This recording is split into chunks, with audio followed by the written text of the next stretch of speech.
ನೀವು ಮುರಳಿ ಅವ್ರಿಗೆ ಡಿವೋರ್ಸ್ ಕೊಡೋದು ಬೇಡ ಅಂತ ಪದೇ ಪದೇ ಬೆದರಿಕೆ ಹಾಕ್ತಿದ್ರಂತೆ, ನಿಜನಾ?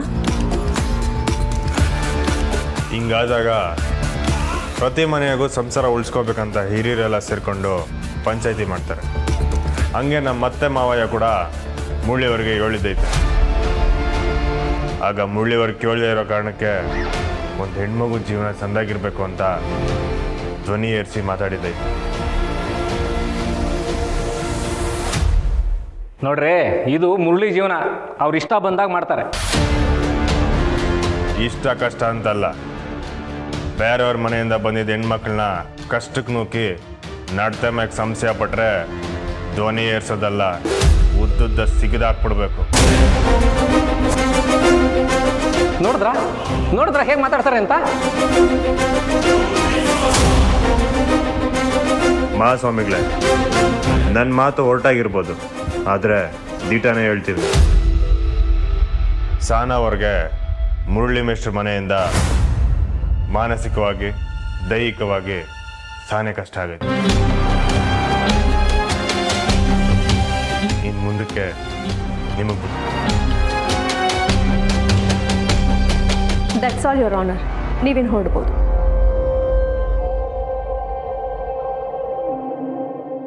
ದಯವಿಟ್ಟು ಸಹನ ಅವರು ಕಟ್ಕಟೆಗೆ ಬರಬೇಕು.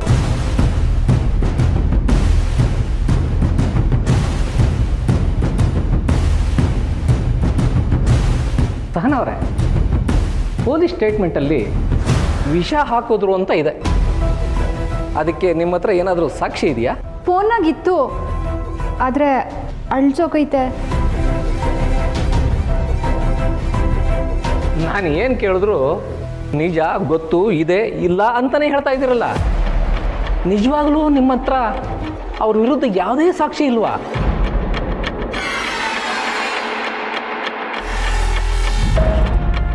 ಇವರಾನ ಇದರಿಂದ ಸ್ಪಷ್ಟವಾಗಿ ಗೊತ್ತಾಗೋದೇನು ಅಂತಂದರೆ, ಸಹನ ಅವರು ಕಾನೂನನ್ನು ದುರುಪಯೋಗ ಪಡಿಸ್ಕೊಳ್ತಾ ಇದ್ದಾರೆ.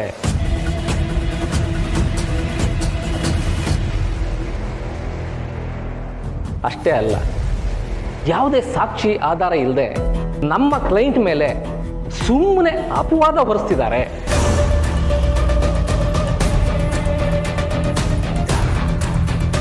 ಈ ನ್ಯಾಯಾಲಯ ಸ್ವಲ್ಪ ಅವಕಾಶ ಕೊಟ್ಟರೆ ಎಲ್ಲ ಸಾಕ್ಷಿ ಆಧಾರನೂ ಒದಗಿಸ್ತೀವಿ.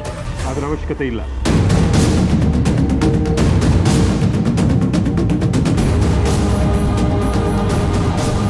ಇವರಾನರ್, ಸಹನ ಅವರ ಮೆಂಟಲ್ ಕಂಡೀಷನ್ ಸರಿ ಇಲ್ಲ ಅಂತ ಸೈಕಿಯಾಟ್ರಿಸ್ಟ್ ಕೊಟ್ಟಿರೋ ರಿಪೋರ್ಟ್ ನನ್ನ ಹತ್ರ ಇದೆ.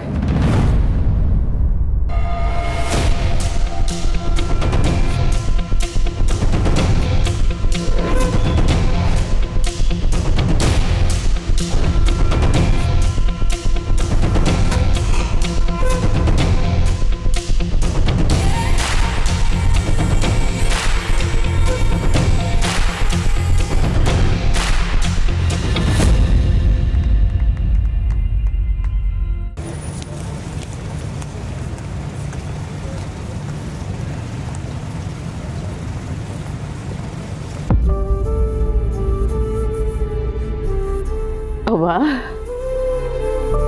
ಸಮುದ್ರ ಅನ್ನೋದು ಎಲ್ಲರ ಕಣ್ಗೂ ಒಂದೇ ಥರ ಕಾಣ್ತದೆ.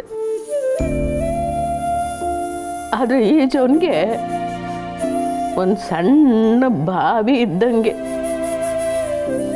ಬಲೆ ಬೀಸ್ದವನಿಗೆ ಮೀನು ಸಿಗಂಗೆ, ಶಾನ ಆಸೆ ಕಣ್ಣು ಪಾತಾಳಕ್ಕಿಳಿದ್ರೆ ಅವನಿಗೆ ಮುತ್ತು ಸಿಗಂಗೆ, ದಡದಲ್ಲಿ ನಿಂತಿರೋನಿಗೆ ಪಾದ ನೆನೆಯಂಗೆ. ಈಟೆ ಅಲ್ವಾ ಜೀವನ ಅಂದರೆ? ಒಬ್ಬೊಬ್ಬರ ಜೀವನನೂ ಒಂದೊಂದು ಥರ ಇರ್ತದೆ ಅಲ್ವೇ? ಬತ್ತಾ ನನ್ನ ಮಕ್ಕಳ ಜೀವನ ನನ್ನ ಜೀವನದಂಗೆ ಯಾಕೆ ಮಾಡ್ತಿದ್ದೀಯ? ದಿವಸ ನನ್ನ ಧೈರ್ಯ ಕುಸ್ತೋಯ್ತೈತೆ.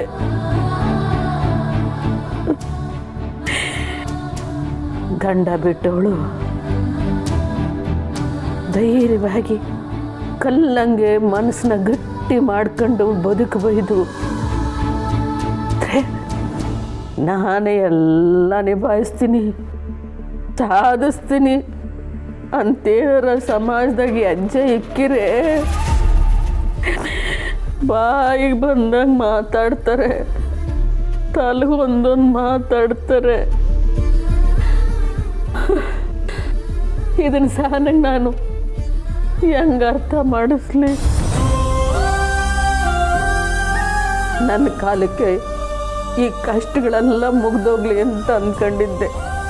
ಆದರೆ ಅದು ಹಂಗೆ ಮುಂದುವರಿತಾ ಇತ್ತಲ್ಲವ. ಬೇಡಕ್ಕಂತಾಯಿ, ಬೇಡ, ನನಗೆ ಜೀವನ ಸಾಕು.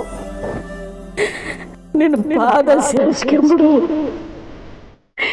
ಇನ್ನು ಮುಂದೆ ಯೋಚನೆ ಮಾಡಿದೆ ನಿನ್ನ ತಪ್ಪು ಬಂದ್ಬಿಡ್ತೀನಿ.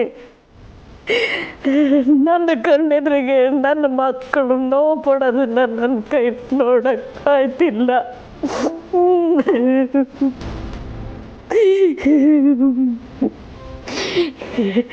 ಹೆಂಗಾರ ಮಾಡವ, ಹೆಂಗಾರ ಮಾಡು, ನನ್ನ ಮಕ್ಕಳ ಜೀವನ ಉಳಿಸ್ಕೊಡ್ತಾಯಿ, ಉಳಿಸ್ಕೊಡು.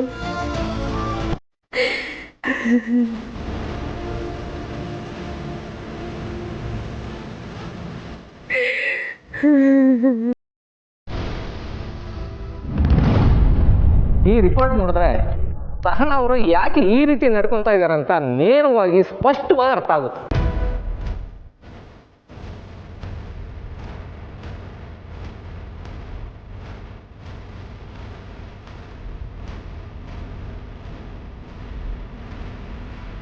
ಸಹನಾ ಅವರ ಡಿಫೆಂಡಿಂಗ್ ಲಾಯರು ಅಟ್ಲೀಸ್ಟ್ ಅವ್ರು ಹೇಳ್ತಿರೋ ವಾದಕ್ಕೆ ಒಂದಾದರೂ ಸಾಕ್ಷಿಯನ್ನು ಒದಗಿಸಲೇಬೇಕಾಗತ್ತೆ.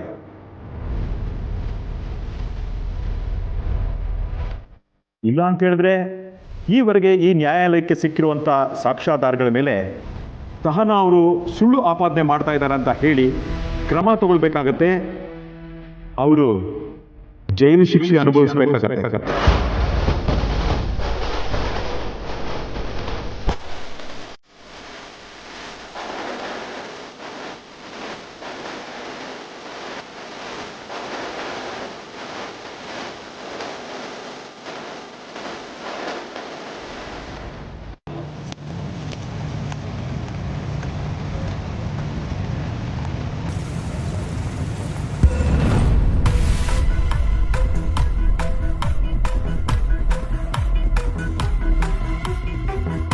ಅಣ್ಣ, ಡಿಲೀಟ್ ಆಗಿರೋ ಫೋಟೋಸ್ ವಿಡಿಯೋಸ್ ಎರಡೂ ಸಿಗ್ತೈತಲ್ಲ ಅಣ್ಣ?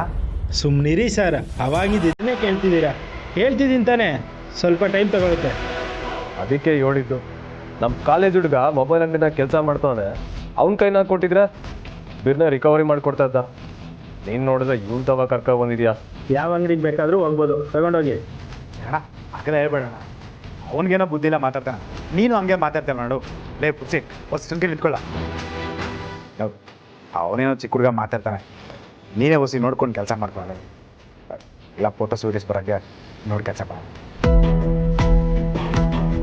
ಸುಮ್ಮನಿರು ಪುಟ್ಟು, ಮೊದಲು ಕೆಲಸ ಆಗೋದು ಮುಖ್ಯ. ಸುಮಾ, ಸಾಲ ಟ್ಯಾಕ್ಸ್ಕನವಿ ಕರೆದ ತಕ್ಷಣ ಬಂದಿದ್ದಕ್ಕೆ. ಕರೆದ ತಕ್ಷಣ ಬಂದಿಲ್ಲ, ನಿಜ ಹೇಳಿದಕ್ಕೆ ಬಂದೆ. ಲೇ ಪುರ್ಸಿ ನಿಂತ್ಕೊಳ್ಳ. ಸುಮಾ, ನನ್ನ ಮಾತು ಕೇಳವಿ. ಸಾನು ಫೋನ್ ನಂಗೆ ಸಿಕ್ಕಿದ್ರೆ ಅದ್ರಾಗೆ ಮುಖ್ಯವಾದ ವಿಡಿಯೋ ಐತೆ, ಅದನ್ನ ನಿಮ್ಮ ಬಾವಿಗೆ ತೋರಿಸಿದ್ರೆ ನಿಜ ಏನಂತ ಗೊತ್ತಾಯ್ತದೆ. ಆಗ ಮೇಷ್ಟ್ರನ ಸಾನನ ಇಬ್ರು ಒಂದು ಮಾಡ್ಬೋದವಿ. ನನ್ನ ಮಾತು ಕೇಳವಿ ಅವಿ, ನನ್ನ ಮಾತು ಕೇಳವಿ.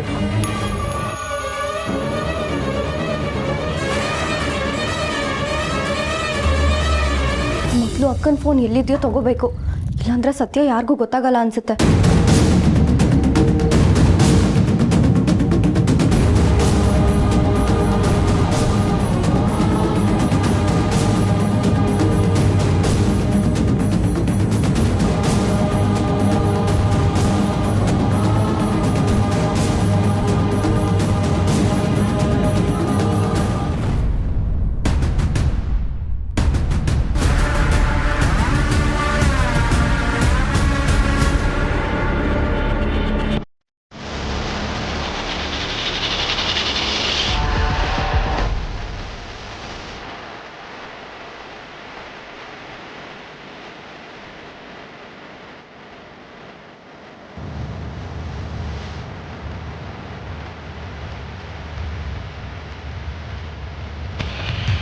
ಸುಮಾ ಏನು ಹುಡುಕ್ತಿದ್ಯವಿ? ನಾನಾ ಏನು ಇಲ್ವಲ್ಲ, ಯಾಕೆ? ಇಲ್ಲ, ನಂಗೆ ಯಾಕೋ ಹಂಗೆ ಅನಿಸ್ತೈತೆ ನೀನು ಏನೋ ಹುಡುಕ್ತಿದ್ದೆ ಅಂತ. ಮೇ ಬಿ ನೀನೇನೋ ಹುಡುಕ್ತಿದ್ಯಾ ಅನ್ಸುತ್ತೆ, ಅದಕ್ಕೆ ನಿನ್ಗೆ ಹಂಗೆ ಅನಿಸ್ತಿದೆ. ಹೌದು, ನಾನು ಇಲ್ಲೇ ಎಲ್ಲೋ ಫೋನ್ನ ಮಡಗಿದ್ದೆ ಕಣವಿ, ನೀನು ನೋಡ್ದ?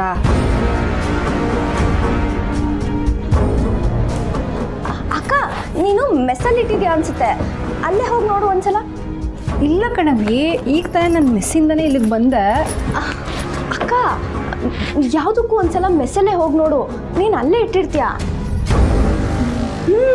ಇಲ್ಲೆಲ್ಲೂ ಇರಲ್ಲ, ಮೆಸ್ಸಲ್ಲೇ ಇಟ್ಟಿರ್ತೀಯ. ಅಯ್ಯೋ, ಸೀರೆ ಎಲ್ಲ ಹಿಂಗೆ ಐತೆ, ಇರು ಮರ್ಚಿಟ್ಬಿಟ್ಟು. ಅಕ್ಕ, ನಾನು ಇದೀನಲ್ಲ, ನಾನು ಮರ್ಚ್ತೀನಿ. ಇಲ್ಲ ಕಣವಿ, ನಾನು ಮಾಡ್ಬಿಟ್ಟು ಹೋಯ್ತೀನಿ. ಇಲ್ಲ ಅಕ್ಕ, ಮೊದಲು ಫೋನ್ ನೋಡು ಹೋಗು, ಮೆಸ್ಸಲ್ಲೇ ಇರುತ್ತೆ. ಹಾಂ,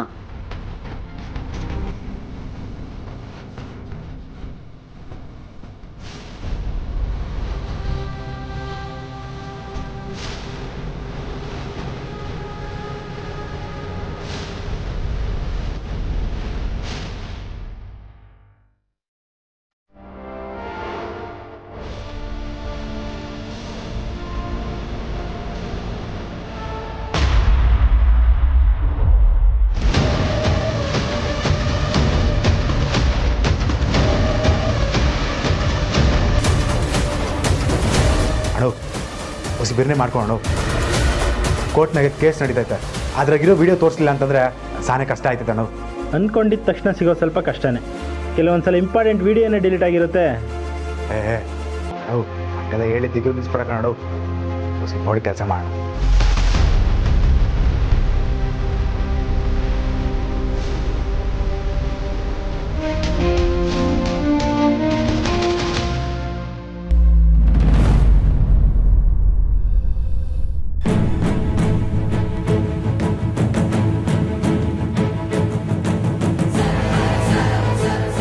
ಯಾವುದನ್ನು ನಂಬಲ್ಲ, ಯಾವುದನ್ನು ಸರಿ ಮಾಡ್ಕೊಳ್ಳೋದೇ ಇಲ್ಲ. ಈ ಥರ ಮನಸ್ಥಿತಿಯಲ್ಲಿರೋ ಸಹನ ಅವ್ರ ಜೊತೆ ನನಗೆ ಸಂಸಾರ ಮಾಡೋಕ್ಕಾಗಲ್ಲ ಇವರಲ್ಲ. ದಯವಿಟ್ಟು ನಂಗೆ ಡಿವೋರ್ಸ್ ಕೊಡಿಸ್ಬೇಕು.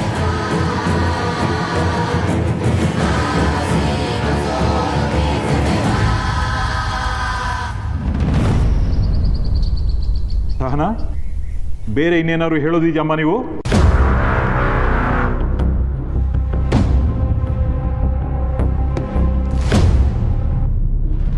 ಕೇಳೋಕ್ಕೆ ಏನಿದೆ ಮೈಲಾರ್ಡ್? ಇವ್ರು ಸುಮ್ಮನೆ ಇರೋದು ನೋಡಿದ್ರೆ ಗೊತ್ತಾಗುತ್ತೆ. ಎಲ್ಲ ಸಾಕ್ಷ್ಯಾಧಾರಗಳನ್ನು ಕೊಟ್ಟಾಗಿದೆ. ನಮ್ಮ ಕಕ್ಷಿದಾರರನ್ನ ಆರೋಪಿಯನ್ನಾಗಿ ಮಾಡೋ ಹೊರಟಿರೋ ಸಹನ ಅವರು ನಿರಪರಾಧಿಗಳನ್ನ ಆರೋಪಿಯನ್ನಾಗಿ ಮಾಡೋ ಹೊರಟಿದ್ದಾರೆ. ಅಷ್ಟೂ ಅಲ್ಲದೆ ಕೋರ್ಟಿನ ಸಮಯವನ್ನು ವ್ಯರ್ಥ ಮಾಡ್ತಾ ಇದ್ದಾರೆ. ಇದಕ್ಕೆ IPC ಸೆಕ್ಷನ್ 211 ಹಾಗೂ 500, ಅದು ಅಲ್ಲದೆ ಸಾಕ್ಷಿ ಆಧಾರದ ಕೊರತೆ ಇರೋದ್ರಿಂದ IPC ಸೆಕ್ಷನ್ 193 ಇದರ ಅಡಿಯಲ್ಲಿ ಬರೋ ಕಠಿಣ ಶಿಕ್ಷೆಯನ್ನು ವಿಧಿಸಬೇಕು ಅಂತ ತಮ್ಮಲ್ಲಿ ವಿನಂತಿಸುತ್ತೆ.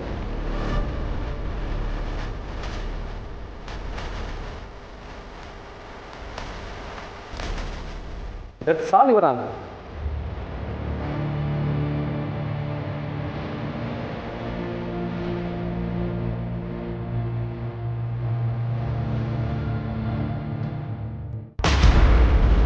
ಎರಡೂ ಕಡೆಯ ವಾದ ವಿವಾದಗಳನ್ನು ಸೂಕ್ಷ್ಮವಾಗಿ ಗಮನಿಸಿದೆ. ಸಹನಾ ಅವರು ಮಾಡ್ತಾ ಇರುವಂಥ ಆಪಾದನೆಯಲ್ಲಿ ನ್ಯಾಯಾಲಯಕ್ಕೆ ಯಾವುದೇ ಸತ್ಯಾಂಶ ಕಂಡು ಬಂದಿಲ್ಲ.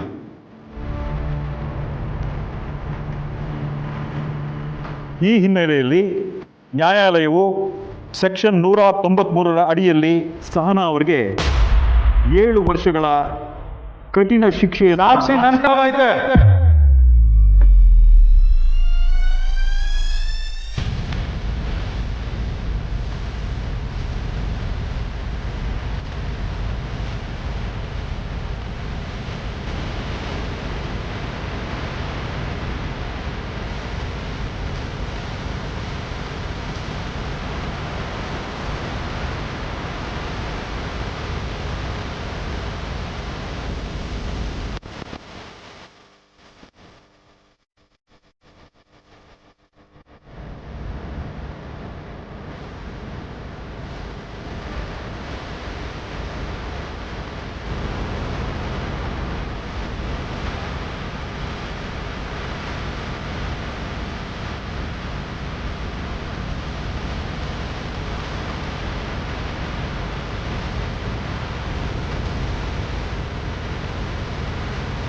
ಮಹಾಸ್ವಾಮಿಗಳೇ, ದಯವಿಟ್ಟು ನಂಗೆ ಮಾತಾಡೋಕ್ಕೆ ಒಂದು ಅವಕಾಶ ಮಾಡಿಕೊಡಿ. ಮಹಾಸ್ವಾಮಿಗಳೇ, ದಯವಿಟ್ಟು ಅವನಿಗೆ ಮಾತಾಡೋದಕ್ಕೆ ಅವಕಾಶ ಕೊಡಬಾರ್ದು.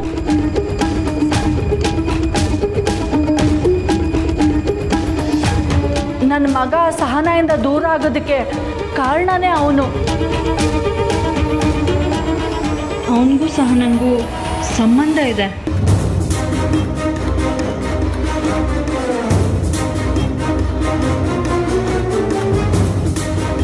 ಅದಕ್ಕೋಸ್ಕರನೇ ಅವನು ಈ ಥರ ನಮ್ಮ ಮೇಲೆಲ್ಲ ಆರೋಪ ಹೊರಿಸ್ತಾ ಇದ್ದಾನೆ. ಅಮ್ಮ ಏನು ಮಾತಾಡ್ತಿದ್ಯಮ್ಮ? ನೀವು ಮಾಡ್ತಿರೋ ಆರೋಪಕ್ಕೆ ಶಿಕ್ಷೆ ಏನು ಅಂತ ಗೊತ್ತಾ?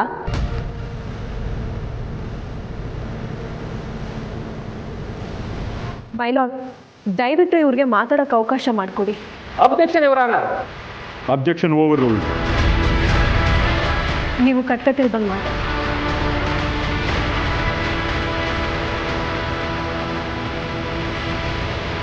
ಮಹಾಸ್ವಾಮಿಗಳೇ ನಮಸ್ಕಾರ. ನೀವು ಮಾತನಾಡ್ಬೋದು. ನೀವು ಅದೇನು ಹೇಳಬೇಕು ಅಂತಿದ್ರೋ ಅದನ್ನು ಬೇಗ ಹೇಳಿ. ಈ ನ್ಯಾಯಾಲಯದ ಸಮಯನ ವ್ಯರ್ಥ ಮಾಡಬಾರ್ದು.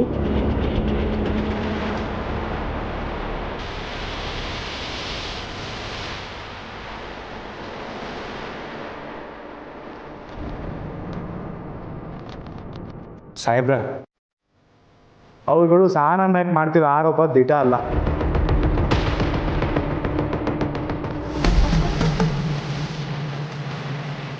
ಮೇಷ್ಟ್ರು ನಮ್ಮ ಹತ್ರ ಸಹನನ ದೂರ ಮಾಡೋದಕ್ಕೋಸ್ಕರ ಅವ್ರುಗಳು ಏನೇನೋ ಪ್ಲ್ಯಾನ್ ಮಾಡವ್ರೆ. ಅದು ಯಾವುದೂ ಕೆಲ್ಸಕ್ಕೆ ಬರಲಿಲ್ಲ ಅಂತ ಸಹನನ್ನ ಸಾಯಿಸ್ಬೇಕು ಅಂತ ತೀರ್ಮಾನ ಮಾಡವ್ರೆ. ಅಬ್ಜೆಕ್ಷನ್ ಇವರಾನ. ಕೊನೆ ಗಳಿಗೆನಲ್ಲಿ ದುಡ್ಡು ಕೊಟ್ಟು ಇವರನ್ನ ಕರೆಸಿ ಕೋರ್ಟ್ಗೆ ಕನ್ಫ್ಯೂಸ್ ಮಾಡ್ತಾ ಇದ್ದಾರೆ. Not acceptable. ಯಾಕೆ ಸರ್, ಕೇಸ್ ಸೋಲ್ತಿದಂತ ಭಯನಾ? ಏನೇನು ಮಾತಾಡ್ತಿದ್ದೀರಲ್ಲ? Order, order. ನಿಮ್ಮಲ್ಲಿ ಅದು ಯಾವ ಸಾಕ್ಷ್ಯಾಧಾರಗಳಿದೆ ಅನ್ನೋದನ್ನ ದಯವಿಟ್ಟು ಕೋರ್ಟ್ಗೆ ಒಪ್ಪಿಸ್ಬೇಕು. ವಕೀಲಮ್ಮ, ಇದು ಸಹನ ಅವ್ರ ಫೋನು.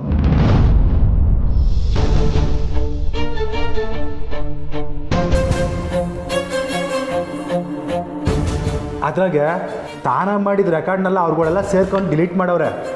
ನಾನು ಅದನ್ನು ಫೋನ್ ಅಂಗಡಿ ತೊಗೊಂಡೋಗಿ ಎಲ್ಲನೂ ತೆಗ್ಸಿವ್ನಿ.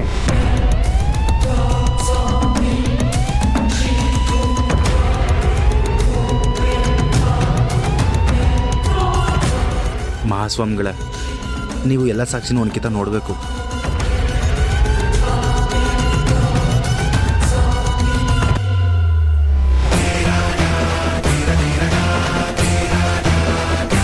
ಪ್ರಕಾಶಂ ಸರ್, ಟಿವಿನಲ್ಲಿ ಡಿಸ್ಪ್ಲೇಗೆ ಅರೇಂಜ್ ಮಾಡಿ. Okay sir.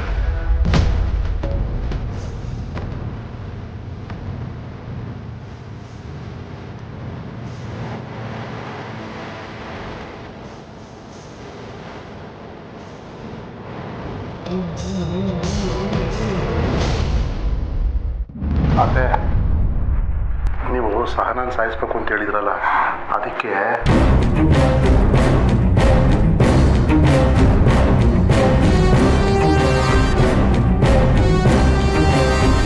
ಕಾಡಿಂಗ ಸರ್ಪದ ಕಾರ್ಕೋಟ ಕವಿಷ ತರಿಸಿದ್ದೀನಿ.